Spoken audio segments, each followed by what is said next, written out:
చంద్రబాబు నాయుడు పరిపాలన వచ్చింది. ఓ పక్కన చూస్తే ఈరోజు ఫస్ట్ తారీఖు జీతాలు ఇచ్చారు ఆయన. రాష్ట్రం చాలా ఇదిలో ఉంది. జగన్మోహన్ రెడ్డి 13 లక్షల రూపాయలు అప్పు చేసేలాడు దాదాపుగా. అది తీర్చాలి, ప్లస్ ఈ సంక్షేమ పథకాలు అమలు చేయాలి, వీళ్ళకి ఉద్యోగస్తులు తీయాలి. అది ఆయన చేయగలరంట. చంద్రబాబు నాయుడు అయితే చేయగలరు సార్. ఆయన అయితే 40 years ఎక్స్పీరియన్స్. మన రాష్ట్రానికి కావాల్సిన మహానుభావుడు అంటే చంద్రబాబు నాయుడు గారు. జగన్మోహన్ రెడ్డి ఏం చేశారంటే అమ్మ పథకాలని అవని ఇవని అమ్మఒడని 40 ఏళ్ళకి ఆడవాళ్ళకి పింఛన్లు ఇచ్చి డబ్బంతా వేస్ట్ చేశాడు. అక్కడ వైజాగ్లో ఏదో కట్టాడు ప్యాలెస్, అతను అది ఉండటానికి ఆయన చేసి అదే వాష్రూమ్కి ఒక 50 lakhs, అదే 25 lakhs దానికి వేస్ట్ చేశాడు డబ్బులన్నీ. టబ్ బాత్ జస్ట్ టబ్ బాత్కి 12 lakhs 25 lakhs ఇవన్నీ చేశాడు. ఆయన వల్ల ఏంటంటే మా సైడ్ పల్నాడు సైడ్ అయితే ఆయన వల్ల చాలా కుట్రలు జరిగినాయి, మటలు జరిగినాయి, చాలా అంటే చాలా జరిగినాయి. నేను గొంతుకు వచ్చినా కానీ జగన్మోహన్ రెడ్డి ఈరోజు ఏదో ప్రతిపక్ష హోదా ఏదో కావాలంటున్నాడు. అంతకుముందు మీరు మీ రాజకీయంలో ఉన్నప్పుడు బట్టలు జరిగినాయి, దాని గురించి అప్పుడు మాట్లాడలేదు. మరి ఇప్పుడు వచ్చి ప్రతిపక్ష హోదా కావాలి అది కావాలి అంటే కరెక్ట్ కాదు కదండి. మీ వల్ల ఇప్పుడు జగన్మోహన్ రెడ్డి వల్లే ఈ రౌడీయిజం జరిగింది. అంతకుముందు నేను చూసిన ఒక 15 years నుంచి ఈ రాజకీయ ఎలక్షన్స్ అంటే ప్రశాంతం జరిగేది. జగన్మోహన్ రెడ్డి రావటం వల్లే ఇవన్నీ కక్షలు కుట్రలు చంపుకోవటం ఇవన్నీ జరిగినాయి. మెయిన్ కేవలం జగన్మోహన్ రెడ్డి వల్ల ఇవన్నీ జరిగినాయి నేను చెప్పగలను. చంద్రబాబు నాయుడు గారు అలాంటి వ్యక్తి కాదు. ఆయన ఏదన్నా సామరస్యంగా వెళ్ళే వ్యక్తి, ఏది కూడా తప్పుగా ఆలోచించడు. అమరావతి రాజధాని చేయగలడు. ఆల్రెడీ చేసేవాళ్ళు మన ఆంధ్ర రాష్ట్రం ఏంటంటే ఆయన్ని పోగొట్టుకున్నారు. ఇప్పుడు మన వాళ్ళు మళ్ళీ బుద్ధి తెచ్చుకున్నారు, ఆయన్ని గెలిపించుకున్నారు. ఈ పవన్ కళ్యాణ్ గారు, ఈ చంద్రబాబు నాయుడు గారు మొత్తం మన రాష్ట్రాన్ని బాగుపరిచే వ్యక్తులు నేను నమ్ముకుంటున్నా. జగన్మోహన్ రెడ్డి 2024 వచ్చింది అంటే మరో శ్రీలంక అయ్యేది, మరో ఇదేంటి బీహార్ అయ్యేది. మన రాష్ట్రం మొత్తం వెళ్ళిపోవాల్సి వచ్చేది. ఆయన స్వార్థం కోసం ఏమైనా చేయగలడు. వాళ్ళ సొంత పెద్దనాన్న ఎవరు, వివేకానంద రెడ్డి ఎవరు బాబాయ్, ఆయన చనిపోతే ఇంతవరకు 5 సంవత్సరాల్లో ఇప్పుడు నోరు మెదపలా. ఇప్పుడేమో ఢిల్లీకి వెళ్ళాడు. ఎందుకు వెళ్ళాడు నాకు అర్థం కావట్లా.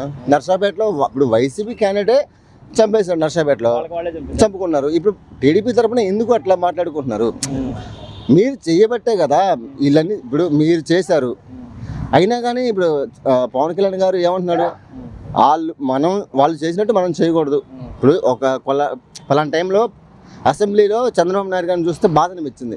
కోడలు నాని, ఈ రోజా, ఈ అనిల్ కుమార్ యాదవ్, పల్నాడు వచ్చి ఆయన అనిల్ కుమార్ యాదవ్ వచ్చి ఏదేదో పీకాడు. అక్కడ ఉంది బ్రహ్మారెడ్డి గారు అని తెలియదు, అక్కడ ఉంది శ్రీకృష్ణ దేవరా అని తెలియదు. చాలా చేశారు. అయినా కానీ పల్నాడు దెబ్బకి తట్టుకోలేరు. కానీ నేను ఒకటి చెప్పగలనండి, రాష్ట్రం బాగుపడాలంటే చంద్రబాబు నాయుడు గారు కావాలి మన రాష్ట్రానికి. పవన్ కళ్యాణ్ గారు పేద ప్రజలకు కానీ ఆయన మరో సీఎం అవుతాను నేను కోరుకుంటున్నాను. కానీ ఇంకొకసారి జగన్ వచ్చిందంటే ఇంత ఫ్రీడమ్గా మనం ఉండేది కాదు. నార్త్ కొరియాను ఏదో ఉంది కదా, కిమ్ జాన్ ఉంగ్, అట్లా సాడిస్ట్గా ఉండేవారు జగన్. అదొక్కటే అండి. కానీ రాష్ట్రం బాగుపడాలంటే చంద్రబాబు గారు కావాలి. సార్ మీరు ఈరోజు కింద చూసుకున్నట్టయితే రెండవసారి వెంటనే ఆయన పెన్షన్లు ఇచ్చారు. గతంలో కానీ ఒక మాట చెప్పారు, ఒక దాదాపు చాలామంది చనిపోయారు పాపం ఎండలో నుంచోలేక. చంద్రబాబు నాయుడు ముందు చెప్తున్నారు బ్యాంకులో ఇచ్చే విధంగా చూడండి, సచివాలయ సిబ్బందిని ఏర్పాటు చేసి వాళ్ళు పెన్షన్లు ఇవ్వడం చెప్పన్నారు. వాళ్ళకి ఇవ్వకోకుండా చాలామంది చావు కూడా కారణమయ్యారు. ఈ రోజు కానీ చూసినట్టయితే 7 గంటలకు సచివాలయ ఉద్యోగులు ఇచ్చారు. దీన్ని ఎట్లా చూస్తారు? ఒక్క నిమిషం అండి, నేను ఒకటి అడుగుతాను. ఇప్పుడు జగను మద్యపానం నిషేధం అన్నాడు, దాన్ని డబుల్ రేట్లు పెంచాడు. దానివల్ల ఎంతోమంది అనారోగ్యం కారణంగా చనిపోయారు. ఏది కూడా ఆయన వల్ల ఉపయోగపడింది లేదు. నేను జగన్ గురించి మాట్లాడాలంటే నేను అసలు దాని గురించి నెగిటివ్గానే మాట్లాడతాను. ఎందుకంటే రాష్ట్రానికి జరిగింది అన్యాయం జరిగింది. నేను చంద్రబాబు గురించి కానీ పవన్ కళ్యాణ్ గురించి కానీ నేను ఏం మాట్లాడలే. కానీ ఈయన రావడం వల్లే రాష్ట్రం మొత్తం అల్లకల్లోలమైంది. ఒక జాబ్ లేదు, ఒక అభివృద్ధి లేదు, ఒక కంపెనీ లేదు. సచివాలయాలను తాకట్టు పెట్టారు. తర్వాత వచ్చేసి ఇది భవానీ ఘాట్ ఇక్కడ విజయవాడలో అది తాకట్టు పెట్టారు. ఏదంటే వైనాట్ 175 అంటారు. దేనికంటే నాకు అర్థం కాదు. మీరు మంచి చేస్తే 11 సీట్లు ఎందుకు వస్తాయండి? అది కరెక్ట్ కాదు కదా. కానీ చంద్రబాబు నాయుడు గారు రాకపోతే అందరం వెళ్ళిపోవాల్సి వచ్చిందండి. సార్ ఇప్పుడు చంద్రబాబు నాయుడు గారు ఇప్పుడు మన అమరావతి డెవలప్ చేయగలరా? అదేవిధంగా ఆ సంక్షేమ పథకాలు అమలు చేయగలరా? పక్కన చూస్తే 13 లక్షల రూపాయలు అప్పు ఉంది. దీన్ని ఎట్లా చూస్తారు? ఆయన అయితే డెవలప్ చేయగలరండి. అప్పుడున్న ఏదున్నా దాన్ని అభివృద్ధి చేయాలని ఆయనకి టాలెంట్ ఉంది. అంటే తీసుకొచ్చి ఇండస్ట్రీ సైడ్ తీసుకొచ్చేస్తారు. ఏదైనా కానీ ఆయన తీసుకురావచ్చే శక్తి ఉంది. ఆయన తీసుకురాగలడు, అభివృద్ధి చేయగలడు. నేనైతే నాకు ఇప్పుడు జగన్ చుట్టం కాదు, చంద్రబాబు నాయుడు గారు చుట్టం కాదు. కాకపోతే అభివృద్ధి చేయాలి, రాష్ట్రం బాగుపడాలంటే ఒక చంద్రబాబు నాయుడు గారి వల్ల అయింది, ఇంకెవ్వరి వల్ల కాదు. ఎందుకంటే ఒకనప్పుడు ఎన్టీఆర్ మహానుభావుడు ఆయన చేశాడు, తర్వాత చంద్రబాబు నాయుడు చేస్తున్నారు, కానీ జగన్ వల్ల అయితే కాదండి. కానీ ఈరోజు మాత్రం ఇంకో పండుగ జరిగింది తెలుసండి మీకు. యాక్చువల్గా ఈరోజు 1వ తారీఖు నాడు ఉద్యోగస్తులకి అందరికీ జీతాలు వచ్చినాయి అంట. వాళ్ళు పండుగ చేసుకుంటున్నారు. దీన్ని ఎట్లా చూస్తారు? అంగన్వాడీ కాదండి, ఇప్పుడు మనం పరిపాలిస్తున్నామంటే ప్రజలకి అండగా వాళ్ళకి ఇబ్బంది రాకుండా చూడాలి. కానీ అన్న క్యాంటీన్లు పడగొట్టాడండి. దేనికండి? 5 రూపాయల భోజనం ఎంతమంది తిన్నారు బయట? దాన్ని పడేశాడు. ఎంతమంది ఆ రియల్ ఎస్టేట్ పడేశాడు. ఎంతమంది ఇబ్బంది పడ్డారండి? నువ్వు తినే అన్నం నువ్వు కడుపు కొట్టావే. ఇప్పుడు నువ్వు 25 లక్షలు పెట్టి టబ్బా చేపించావు, నీకు అవసరమా అది? నేను అంటే వేరే ఉద్దేశం కాదు, నీ రాష్ట్రం బాగుపడాలంటే నీకు అవన్నీ కరెక్ట్ కాదు కదా. ఇప్పుడు పవన్ కళ్యాణ్ గారు ఉన్నారు, నాకు జీతం వద్దు, నా రాష్ట్రం బాగుపడాలి అని కోరుకున్నాడు. అది మంచి వ్యవస్థ. మా సైడ్ అయితే నేను గొంతులు కోసి చంపారు, దానికి రెస్పాన్స్ అవ్వలేదు. మరి నాకెంత కడుపులో కడాలండి? ఈ కక్షలు మొదలయ్యాయంటే ఒక జగన్మోహన్ రెడ్డి వల్లే, ఎవ్వరి వల్ల కాదు. వాళ్ళ నాన్న చంద్రబాబు నాయుడు గారు అసలు అంతకుముందు అయితే లేవండి. జగన్మోహన్ రెడ్డి వచ్చినాకనే ఇవన్నీ పెరిగిపోయినాయి. అంతకుముందు అసలు లేవు. చంద్రబాబు నాయుడు గారు ఇప్పుడు కూడా మనకేమొద్దు, మన రాష్ట్రం బాగుపరచాలి అనే విధంగా చెప్తున్నాడు. కానీ ఏది కూడా మనసులో పెట్టుకోవాలి. కక్ష మొత్తం కంపల్సరీ కేసులు పెడతాను, మన రాష్ట్ర అభివృద్ధి చూడండి, మిగిలిన పక్కన పెట్టండి అని చెప్పేసి చట్టం మనకి కావాల్సిన అభివృద్ధి అండి. ఇప్పుడు జగన్మోహన్ రెడ్డి గారి లాగా ఏది అన్న క్యాంటీన్లు పడేయటం, లేదంటే ఎన్టీఆర్ యూనివర్సిటీని తీసేసి వైఎస్ఆర్ యూనివర్సిటీ పెట్టడం, అది తప్పు కదండి. చేతనైతే నువ్వు సంపాదించుకో. ఎవరో సంపాదించింది నువ్వు పేరు పెట్టుకుని నీకు విలువ ఉండదు కదా. ఇప్పుడు మన ఇంటి పేరు మనం సంపాదించుకున్నాం, మన నాన్నలు ఎవరు సంపాదించుకున్నారు, ఎవరు మార్చలేరు కదా. ఇప్పుడు అట్లాగే ఇప్పుడు సరే అంబేద్కర్ బొమ్మ కట్టాలి, ఓకే కాదనట్లా. కాకపోతే ఏంటంటే ఆయన కక్ష వల్ల కట్టాడు, అంతకు మించి అంటే వేరే ఉద్దేశం చెప్పట్లా కాదు. కక్ష వల్ల ఆమె ప్రేమ అయితే మరి ఇక్కడ ఆయన వైజాగ్లో ఉన్నప్పుడు తిరుమల సెట్ అయిపోయాడుగా. మరి ఇప్పుడు నేను క్రిస్టియనే, మరి క్రిస్టియన్ అయినప్పుడు మనం అక్కడ యేసుప్రభు గుడి కట్టించుకోవచ్చు అంటే వాళ్ళు చెప్తున్నా. ఇప్పుడు తిరుపతి మనం దేవుడి దగ్గరికి వెళ్ళాలి, మన దగ్గర దేవుడు రాకూడదు. కానీ ఎందుకు తెప్పించుకున్నాం? అసెంబ్లీలో కూడా సేమ్ అంతే అంటారా? అసెంబ్లీకి వెళ్ళకుండా దాదాపు ఇంట్లోనే పెట్టుకున్నాడు కదా.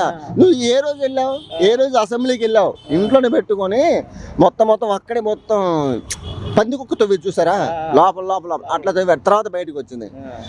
నేను ఒకటి చెప్తున్నానండి, వైసీపీ అంటే రేపు పొద్దున జైలు కూడా సెట్టింగ్ ఉంటుందంట. ఒరిజినల్ జైలు సెట్టింగ్ కాదండి, అది ఇంట్లోనే జైలు పెట్టుకున్నాడు.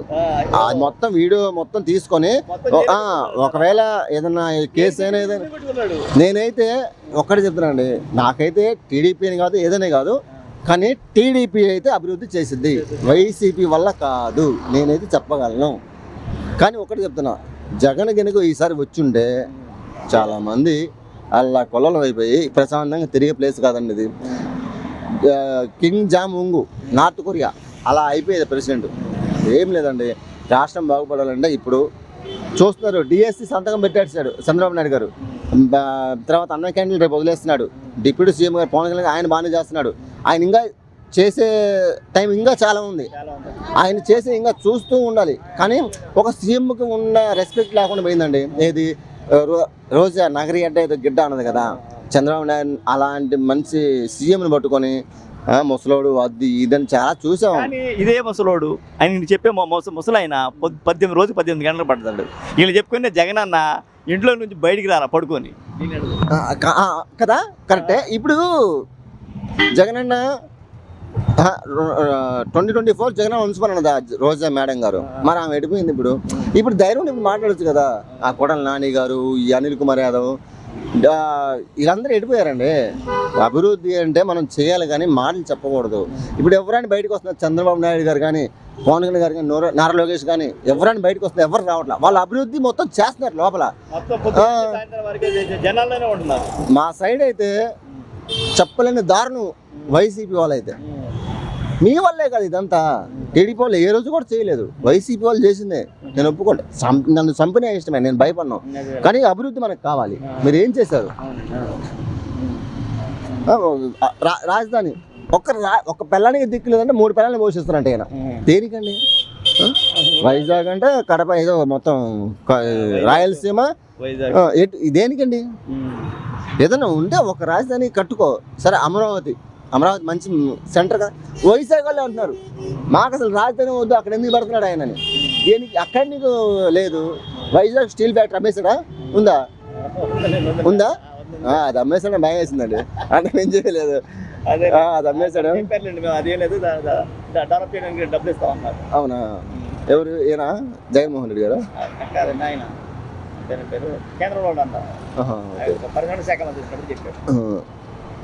నామినేషన్ వేయడానికి వెళ్తే కొట్టటాలు ఇవన్నీ కరెక్టా? నీకు ధైర్యం ఉంటే జనాల ముందు గెలిచి చూడు.